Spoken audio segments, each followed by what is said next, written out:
जो कल तक मैंने सरल परिपथ के बारे में बताया था, उसके आगे की कॉपी का शुरू करता हूँ। तारीख 6/10/2020। तो सरल परिपथ में दो चीज़ें मैंने कहा था कि जो आवश्यक, तो एक चाहिए कंडक्टर जिससे होकर वैद्युत ऊर्जा प्रवाहित होनी है, और दूसरा चाहिए वैद्युत ऊर्जा का स्रोत।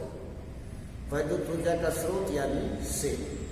तो सेल के बारे में भी डिटेल मैंने बताया था कि सेल एक युक्ति है जिसमें रासायनिक ऊर्जा वैद्युत ऊर्जा में बदलती है, और यही वैद्युत ऊर्जा सर्किट में या परिपथों में कनेक्ट किए जाने पर चालकों में उपस्थित इलेक्ट्रॉनों के द्वारा एक सिरे से दूसरे सिरे तक ले जाई जाती है। चालक के बाद मतलब कि सेल के बाहर धन से ऋण सिरे तक, और सेल के अंदर ऋण से धन सिरे की तरफ। और उसमें दो नियम फिर हम लोगों ने चर्चा किया था। किरचॉफ के दो नियमों को, विद्युत प्रवाह संबंधी दो नियम। तो विद्युत धारा प्रवाह संबंधी जो दो नियम थे, उनमें से पहला नियम था धारा प्रवाह के संबंध में, और दूसरा था पूरे परिपथ में व्यय ऊर्जा के संबंध में, दी गई ऊर्जा और व्यय ऊर्जा के संबंध में था। तो यहाँ हमने देखा कि पहले नियमानुसार आवेश संरक्षित रहता है, और दूसरे नियमानुसार, किरचॉफ के दूसरे नियमानुसार कुल ऊर्जा संरक्षित रहती है। अर्थात परिपथ में जितनी ऊर्जा दी जाती है उतनी ही ऊर्जा व्यय भी होती है। तो जो पहला था उसमें मैंने बताया था, पहला नियम जो था कि किसी परिपथ के किसी संधि पर समस्त धाराओं का बीजगणितीय योग शून्य होता है। अर्थात किसी संधि पर आने वाली धाराएं जाने वाली धाराओं के योगफल के बराबर होती है। यानी आने वाली धारा धनात्मक है तो जाने वाली धारा ऋणात्मक करेंगे, और संपूर्ण को जोड़ देंगे तो ऋणात्मक, मतलब कुल परिणाम जो है वह शून्य होगा। तो किसी संधि पर समस्त धाराओं का, किसी परिपथ के किसी संधि पर समस्त धाराओं का बीजगणितीय योग शून्य होता है, अर्थात आवेश संरक्षित रहता है। और दूसरे में बताया था कि किसी वैद्युत परिपथ के किसी बंद पास में समस्त विद्युत वाहक बलों का योगफल उस परिपथ में लगे प्रतिरोधकों से प्रवाहित धाराओं तथा प्रतिरोधकों के गुणनफलों के योगफल के बराबर होता है।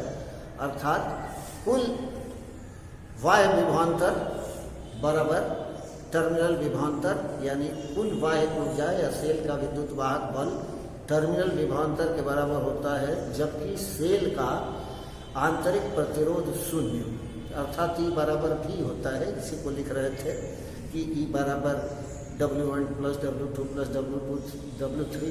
कई यदि सेक्शंस हैं उसमें कई प्रतिरोधक हैं, तो संपूर्ण प्रतिरोधकों के सिरों पर किए गए कार्यों का योगफल सेल के द्वारा दी गई ऊर्जा के बराबर होता है, अथवा सेलों के द्वारा दी गई ऊर्जाओं के योगफल के बराबर होता है। ऐसा मैंने उस दिन बताया था। और मैंने यह भी बताया कि सेल में जो चीजें हैं, चालक में क्या क्या है।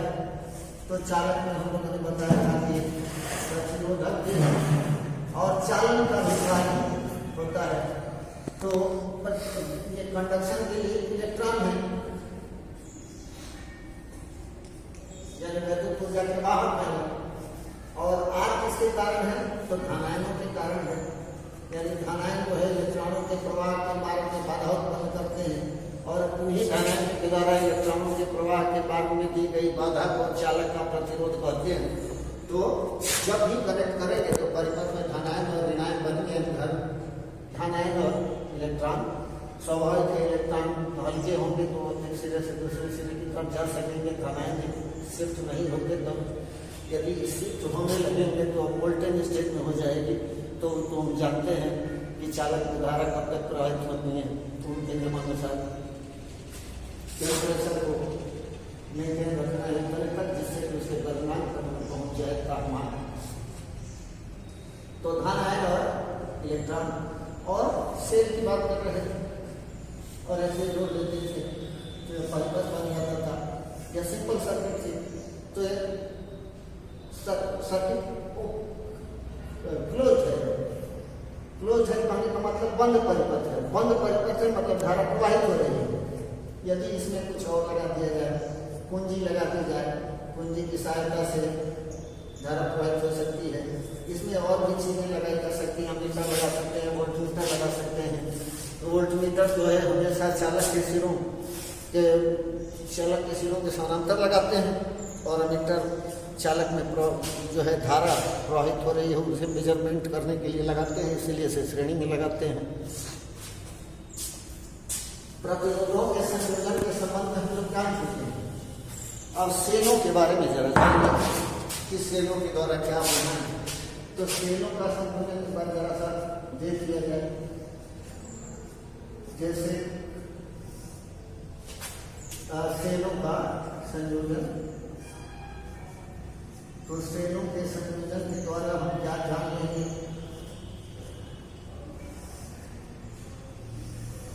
यदि परिपथ में प्रतिरोध ज्यादा हो और एक सेल से काम न चलता हो तो कई सेलों का प्रयोग कर सकते हैं। तो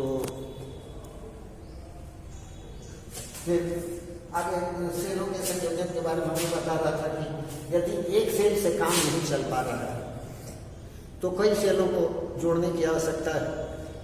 और कई सेलों को भी अब यह ध्यान रखना पड़ेगा कि सेलों का आंतरिक प्रतिरोध कैसा है, कम है या अधिक है। तो किन सेलों को श्रेणी में जोड़ना है, किन सेलों को समांतर में जोड़ना है, यह भी देखना है हमें। तो पहले देख लिया जाए सेलों का संयोजन में पहला जो है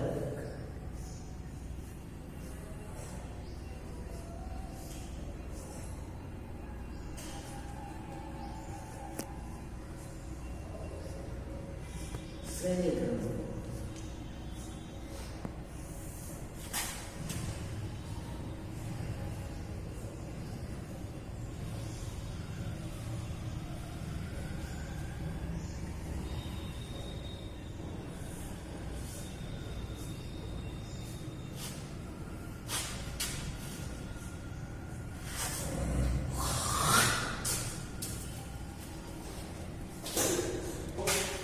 जब सेलों को श्रेणी क्रम में जोड़ते हैं तो वैसे जैसे मान लिया सेल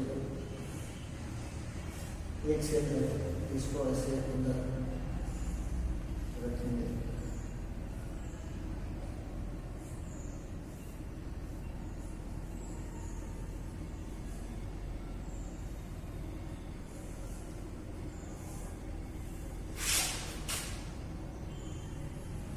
और भी बहुत सारे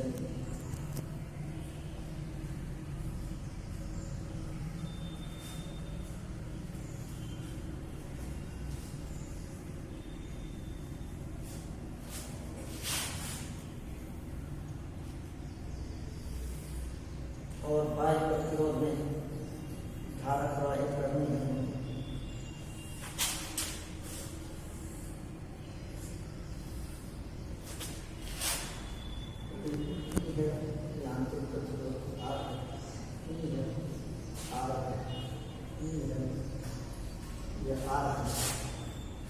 सुविधा के लिए हम लोगों ने मान लिया कि सभी सेलें जो है ऐसे जो लगी हम सेलों की संख्या n है। n सेलों को ऐसे श्रेणी क्रम में जोड़ा गया है। नाम दे सकते हैं A, B, C, ऐसे E, F, A। ये परिपथ बना हुआ है, धारा ऐसे इस प्रतिरोध में होकर बाह्य प्रतिरोध में या बाह्य प्रतिरोध।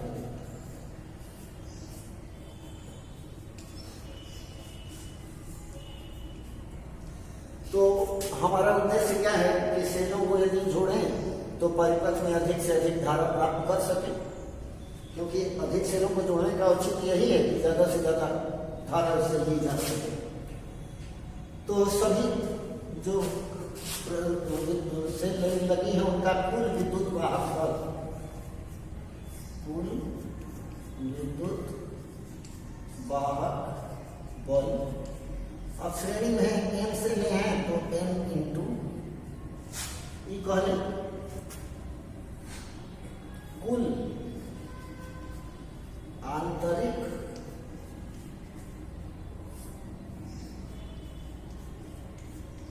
प्रतिरोध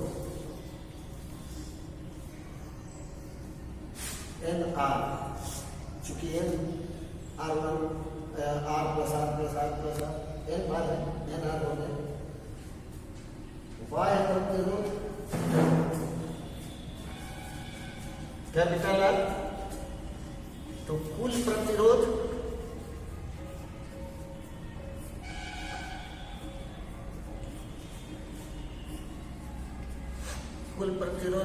हो गया एन आर प्लस आर यह, और कुल विद्युत वाहक बल एन ई, इसलिए धारा I बराबर एन ई बटा एन आर प्लस आर। यह हम लोग एक मैथमेटिकल समीकरण पा गए, लेकिन इस मैथमेटिकल समीकरण का निष्कर्ष हम जानेंगे कैसे कि कितनी धारा प्रवाहित होगी।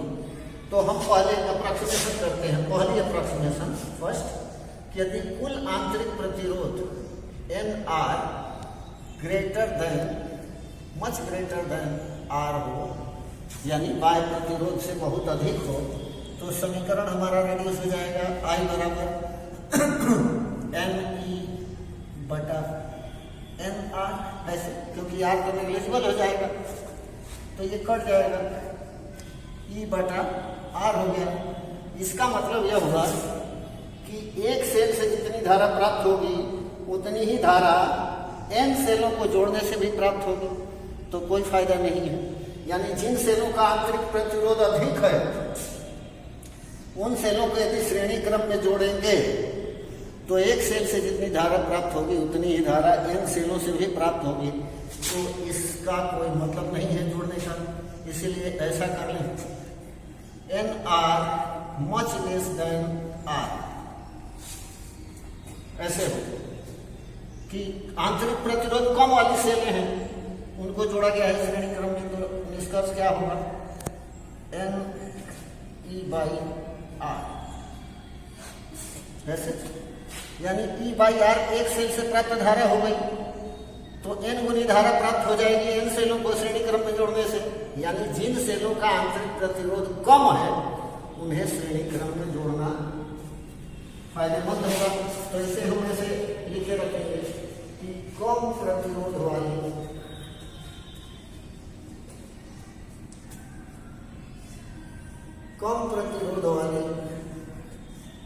सेलों को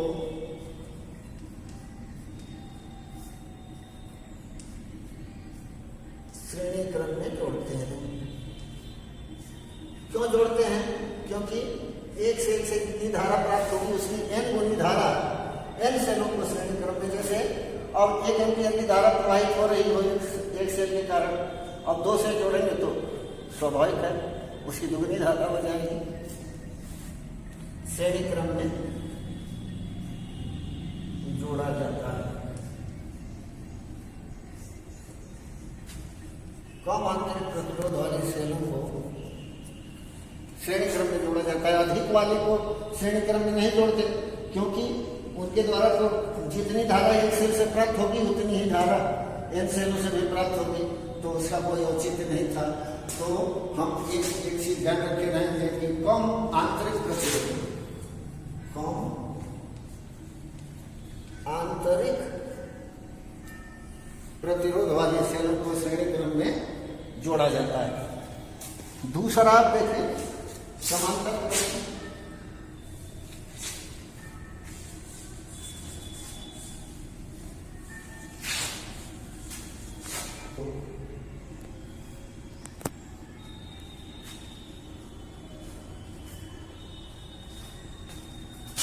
ऐसे करेंगे।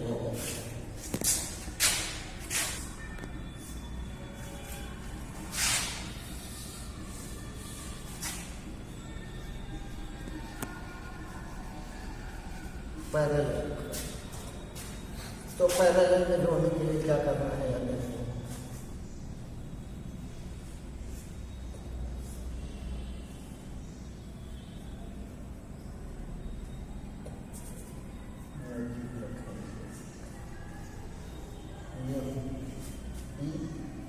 आंतरिक प्रतिरोध और वैसे ही ई आंतरिक प्रतिरोध और फिर ऐसे ही आगे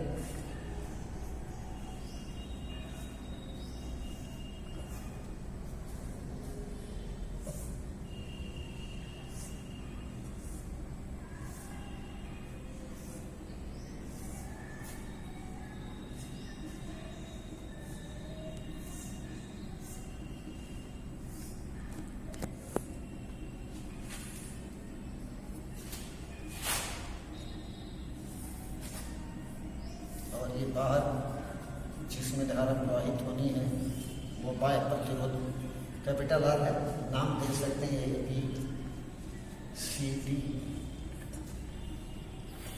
ई एफ और ऐसे ही जी एच, कुछ भी नाम दे लें कुछ इलेक्ट्रिकल सर्किट का। अब ऐसे सेलें हैं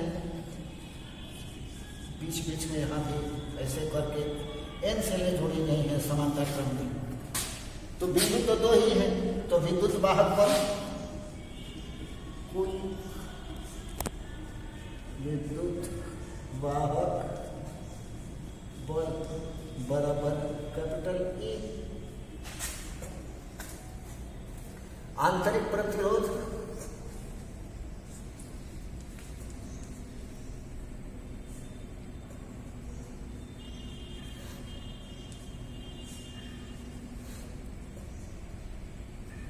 एक बटा प्लस एक बटा प्लस एक बटा ऐसे जोड़ेंगे, यानी एन बटा आर हो गया, एन बट प्लस एन बटा आर, यानी कुल आंतरिक प्रतिरोध कितना हो गया, एक बटा आर प्राइम बराबर आर बाई एन। और बाह्य प्रतिरोध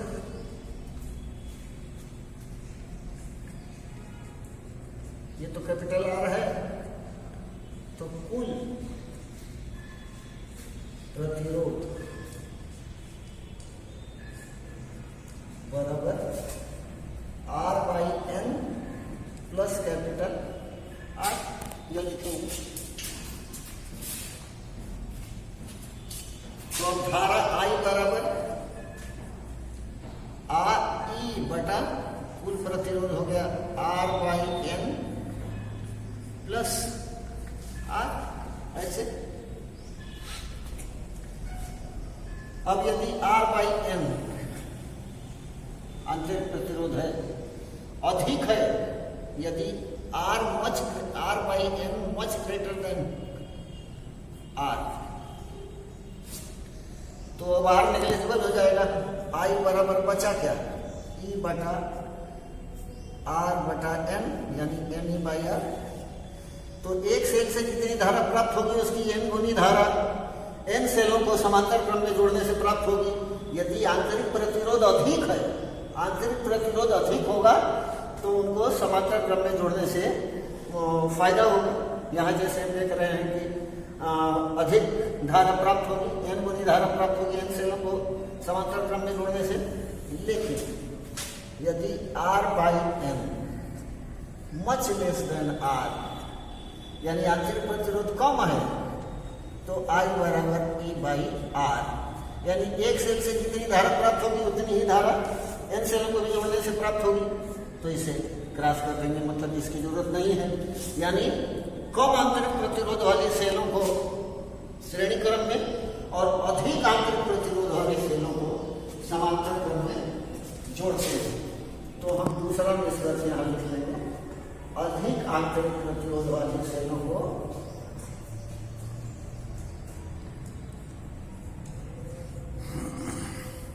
आंतरिक प्रतिरोध वाली सेलों को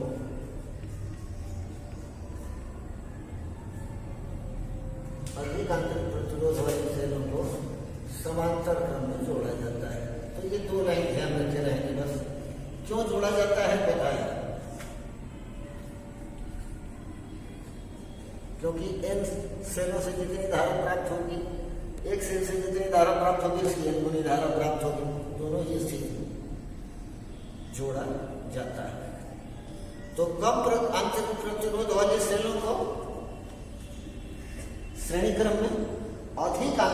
प्रतिरोध वाली सेलों को समांतर क्रम में, सामान्य सी बात है कि प्रतिरोधों को यदि समांतर क्रम में जोड़ा जाता है तो तुल्य प्रतिरोध घटता है। तो तुल्य प्रतिरोध जब घट जाएगा तो धारा बढ़ेगी। और उसी प्रकार श्रेणी क्रम में जोड़ रहे थे, तो श्रेणी क्रम में क्या कर रहे थे कि कम आंतरिक प्रतिरोध वाली सेलों को जोड़ा जा रहा था श्रेणी में, क्योंकि हम जानते हैं श्रेणी में जोड़ने पर प्रतिरोध बढ़ता है। तो कम वाली को जोड़ेंगे श्रेणी में, कम मतलब परिणामी जो है वह कम आंतरिक प्रतिरोध यदि होगा उसका जोड़ने से, तो उन सेलों को श्रेणी में और अधिक आंतरिक प्रतिरोध वाली सेलों को समांतर क्रम में जोड़ते हैं। ये इतना रहने दिया जाए, ताकि फिर जो है इसे देखते रहो। बस 2 लाइन कम से कम ये याद रखें आज के क्लास में कि कम आंतरिक प्रतिरोध वाली सेलों को श्रेणी में और अधिक आंतरिक प्रतिरोध वाली सेलों को समांतर क्रम में जोड़ा जाता है। धन्यवाद।